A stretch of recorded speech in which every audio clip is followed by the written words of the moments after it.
ហើយទីនេះដែរក៏មានកញ្ចក់កន្លែងសំខាន់សម្រាប់ជួបជុំលក្ខណៈជាក្រុមគ្រួសារ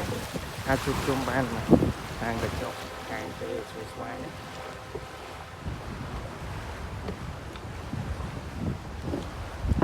នេះចុះកន្លែងអង្គុយលេង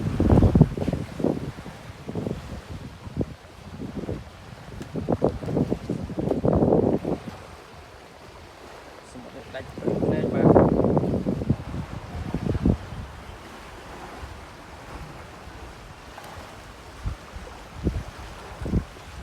សិនបងប្អូនបានមកលេងផ្ទាល់ហ្នឹងមិនដឹងរសារតែប៉ុណ្ណា